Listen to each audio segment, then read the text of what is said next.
Hi, my name's Whitney Fazio, And I'm Melinda Woodard. and our topic is animal cruelty as defined by law and how those laws relate to the human animal bond.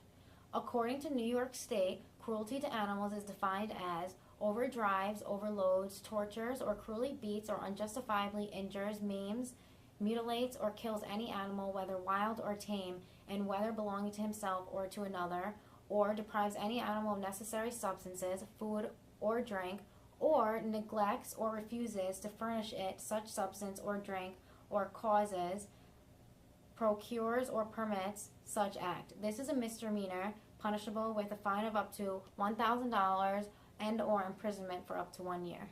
And aggravated cruelty in New York to animals is defined as with no justifiable purpose. He or she intentionally kills or intentionally causes serious physical injury to a companion animal with aggravated cruelty. For purposes of this section, aggravated cruelty means conduct which is intended to cause extreme physical pain or is done or carried out in an especially depraved or sadistic manner. This is a felony which is punishable with a fine of up to $5,000 and or imprisonment for up to 5 years. The exemptions for this are made for research, hunting, trapping, or fishing, the dispatch of rabid or diseased animals, veterinary care, or the dispatch of animals who are posing a threat to human safety and or the safety of other animals. When reviewing the literature, we found that animals are often considered property, and the rights they are given and the laws that are made to protect them seem to be more beneficial to the humans rather than to the non-humans that the laws are supposedly protecting. The article Animals in the Law, Property, Cruelty, and Rights offers basic information about how the legal system in America deals with animals. It is indicated that the law's view of animals is not heartless or manipulative, according to the author. The author talks about the legal status of animals, and in terms of the activist view, they see the law's approach to animals as outdated as well as unacceptable. They see most animals as property to humans, and they want to protect the animals through the animal cruelty laws. They believe that animal laws do not have any support to the interests of animals at all, and they do not and cannot have legal rights, and that the laws are not created to serve the animals, but instead are created to serve the humans. The law needs to change. Animals are considered property to do with as you please.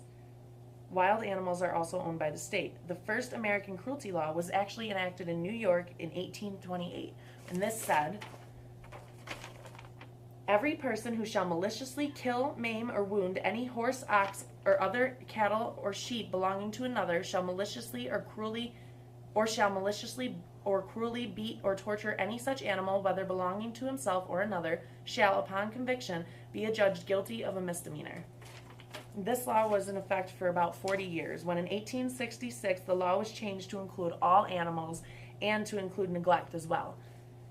Cruelty is known as a state law, not a federal one, and cruelty is a crime, so actions are criminal, not civil. So you wouldn't take someone to civil court, you take them to criminal court.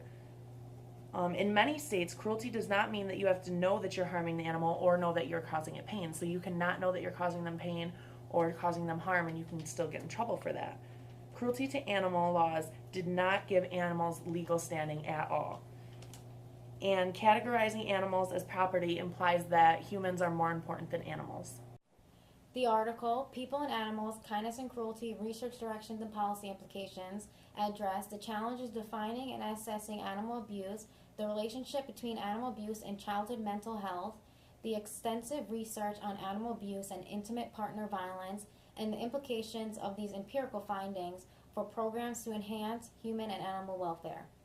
According to the article, they define animal abuse as non-accidental, socially unacceptable behavior that causes pain, suffering, or distress to and or of the death of the animal. Rates of animal abuse are higher in groups of abused children than in non-abused children, in samples of clinically distressed children than in normative samples, and in families experience intimate partner violence.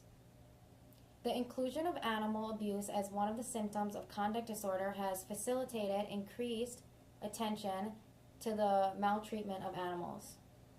The general implications of the field are that we should take animals, the abuse of animals, and animal-human relationships seriously and develop policies and practices that maximize benefits and minimize cost of both parties.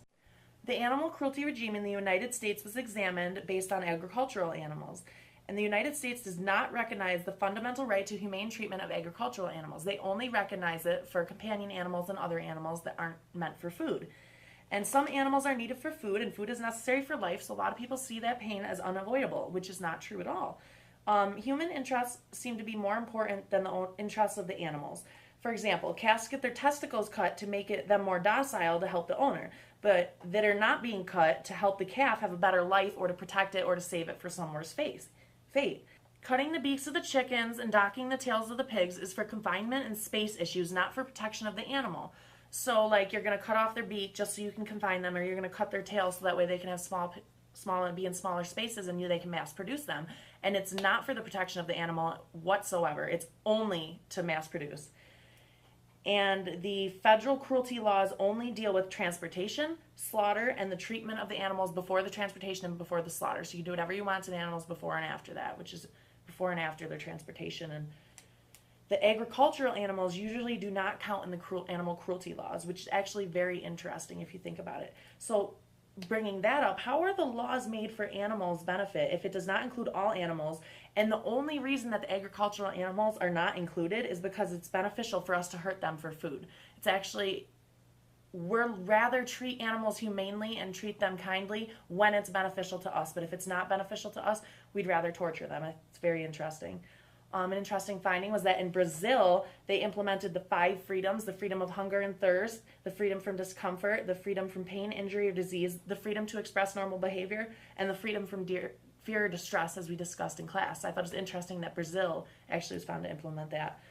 Some solutions that they discussed in here to the fact that the animal cruelty laws are mainly for our benefit and not for the animals' benefit at all is perhaps we could create an independent regulatory agency that's devoted mainly to animal welfare, which will be a really good solution. An agency that's sole purpose is the animal welfare, that doesn't care about benefiting from the food services, a monetary value, or anything like that. We need to just create an agency whose sole purpose is the animal welfare. Thank you. Bye.